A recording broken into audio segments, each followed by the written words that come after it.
Sir अगला question ये है कि हेल्थ इंश्योरेंस ना होने पर क्या करें? बहुत से ज़रूरतमंद लोग हैं जो हेल्थ इंश्योरेंस नहीं ले पाते हैं। ऐसे लोगों के लिए बेहतरीन ऑप्शन क्या है? देखिए, पहली चीज़ तो ये मैं कहूँगा कि आज हर किसी को हेल्थ इंश्योरेंस लेना चाहिए। उसके ताल्लुक से बहुत सारे मिसकंसेप्शंस है लोगों के ज़हन में कि हेल्थ इंश्योरेंस हराम है। देखिए, जो चीज़ को उलमाए कराम और दूसरे लोग हराम कहते हैं वो लाइफ इंश्योरेंस है ना? हेल्थ इंश्योरेंस बिल्कुल ही अलग चीज़ है। हुँ, ऐसे हेल्थ इंश्योरेंस जिसमें आपको रिटर्न नहीं आता है। आप साल की फीस भरते हो, या तो आप उस फैसिलिटी से फ़ायदा उठाओगे, लेकिन रिटर्न में कोई पैसा वो बढ़ा करके नहीं दे सकते। हुँ, उलमा इकराम इसको जायज़ करार देते हैं। अब इस करेक्ट। मिसकंसेप्शन की वजह से बहुत सारे लोग हेल्थ इंश्योरेंस नहीं लेते। तो पहली रिक्वेस्ट तो ये है कि लोग हेल्थ इंश्योरेंस लें।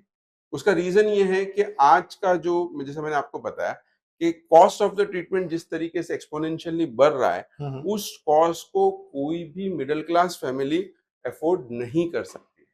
मैं आपको बताता चलूँ, मेरे करीबी एक डॉक्टर है, उनसे बात हो रही थी तो इंश्योरेंस के टॉपिक पे बात है, तो मैंने उनको पूछा कि आपने कितने का हेल्थ इंश्योरेंस हुँ, निकाला है फॉर ट्रीटमेंट पर्पस, और वो यंग है। तो उन्होंने बताया कि उनका जो हेल्थ इंश्योरेंस है that is covering health expense of 1 CR. मतलब अगर उनको 1 करोड़ तक का भी अगर हेल्थ का खर्चा आएगा तो वो हेल्थ कवर इंश्योरेंस कवर करें। कवर करेगा। और आपको ऐसा लगेगा कि बहुत ही बहुत फार फेच है, लेकिन जैसे मैंने आपको इनिशियली बताया कि आज कुछ-कुछ ट्रीटमेंट ऐसे हैं, थेरेपीज़ ऐसी है जिनका कॉस्ट ऑलमोस्ट 1 सीआर तक पहुँच रहा है। तो यही रिक्वेस्ट है फर्स्ट स्टेप में कि लोग अगर आप अफोर्ड कर सकते हो, बहुत अर्ली आप हेल्थ इंश्योरेंस लें ताकि आपका ओल्ड एज में भी प्रीमियम कम से कम रहे और आप भी प्राइवेट सेक्टर में जाकर फ़ायदा उठाएँ। उसके बावजूद भी अगर आपके पास हेल्थ इंश्योरेंस नहीं है, तो आप उन चीज़ों के ऊपर जो सही लोग हैं हुँ, हुँ, उनसे मशवरा करें। और इसमें एक ऐसा है कि एक कम्युनिटी लेवल पे मेडिकल सोशल वर्कर का भी एक रोल है कि वो ये इंश्योर करे कि कहाँ पर पेशेंट का इलाज अच्छे से कम पैसे में जी। हो सकता है।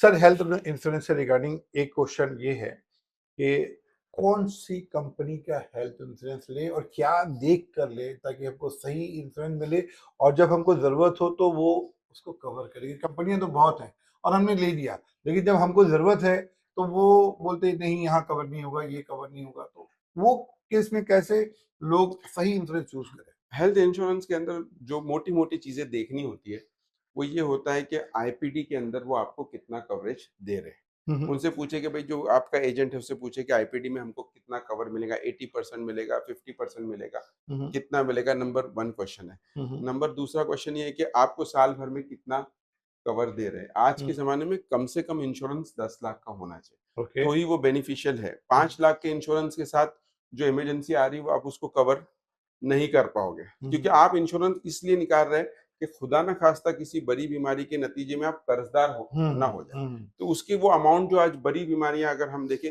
तो सबका ट्रीटमेंट 5 लाख प्लस के रेंज में ही जा रहा है। तो राइट। आपको कम से कम 10 लाख का इंश्योरेंस अपनी फैमिली का निकालना चाहिए जो उसको कवर करे। तो जैसे मैंने कहा कि आईपीडी को हम लोग को देखना चाहिए।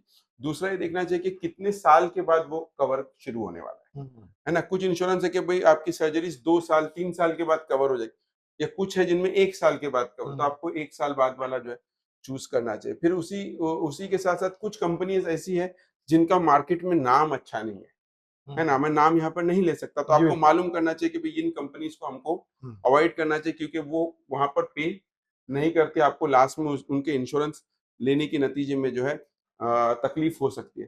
तो अगर ऐसा कुछ मोटी-मोटी चीज़ों को इंसान ज़हन में रखकर हेल्थ इंश्योरेंस सेलेक्ट करे, तो मैं समझता हूँ उनके लिए बहुत ही बेहतर होगा। लेकिन कोई ऐसा इंश्योरेंस ना ले, जिसमें आपको एजेंट ये बता रहा है कि आप इतने पैसे भरते रहिए और रिटर्न में पैसे आपको बढ़कर मिलेंगे। ये जो ट्रांज़ैक्शंस होते हैं, ये इंटरेस्ट बेस्ड ट्रांज़ैक्शन होते हैं और ये जायज़ नहीं है। और मेरे नज़र में मेरा ओपिनियन ये है कि आपके इतराफ़ में जो अच्छा हॉस्पिटल हो, वहाँ जाएँ। वो हॉस्पिटल में कौन-सा इंश्योरेंस कवर अच्छा करता है, उससे भी मशवरा जी, लें बिल्कुल, तो बिल्कुल, ज़्यादा बिल्कुल। वो बेहतर होगा। क्योंकि हमने मान लीजिए कोई इंश्योरेंस ए लिया और जो हमारे इतराफ़ में हॉस्पिटल है, वो कवर ही नहीं करता है, तो फिर हमें दूसरी जगह भागना पड़ेगा। तो बेहतर है कि आप अपने इतराफ़ के हॉस्पिटल में क्या इंश्योरेंस है, लेते हैं, कवर करते हैं, वो उसपे से चूज़ करें तो बेहतर होगा। सर